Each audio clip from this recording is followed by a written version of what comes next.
It's very nice to see the bag violin in slightly less pieces than it was. The back's all together, so the next job to do before I can glue the whole thing back together is to glue some studs down this centre joint. Because it's been apart, I have to stud it from the inside, and it's belt and braces if you like. It'll just mean that it won't come apart again. Because I've used really strong glue, I've opted for some very small studs because I don't want to add weight and stop the vibration of the plates, which will make the sound worse. So I've gone with very small studs because that should be all we need. I've made them out of some maple. I always use the same wood as the wood I'm studding. So this is a maple back, so I've used maple studs. So I've got 5 of them, all cut out the same way, and I've numbered them so that I know what goes where. And all I need to do now is fit them. And to do that, I'm going to chalk fit them. So we'll start with number 1. The first thing to do is get some soft French chalk on the underside.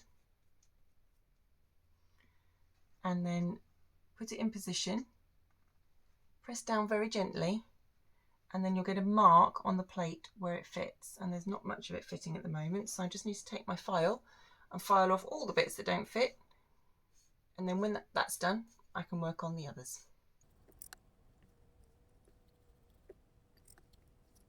Okay, that's a pretty good fit on there now. It has to be said that using such tiny studs is a bit of a faff, but I think it will pay off in the long run.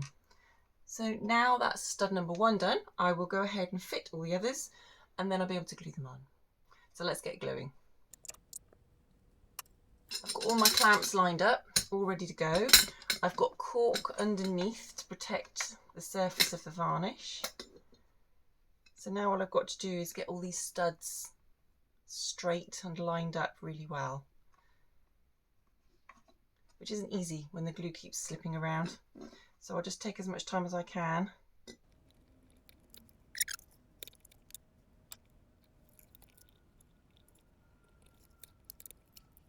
Great. I'm going to clean up the excess glue, then I'll be able to shape them when they're dried. The studs have glued on well, and I've started to shape them.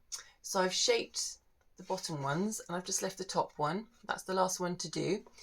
What I'm doing is I'm giving them a curve across the stud, a curve that way across, and then I'm just chamfering the ends so that they look neat, so that there's not huge bits of wood, but it's all streamlined.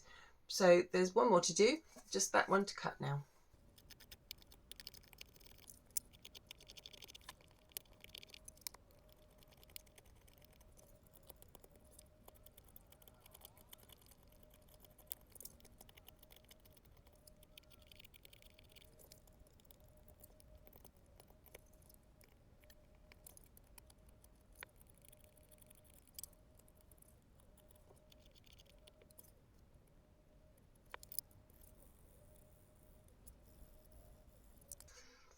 And there we are, glued, studded, and all back in one piece.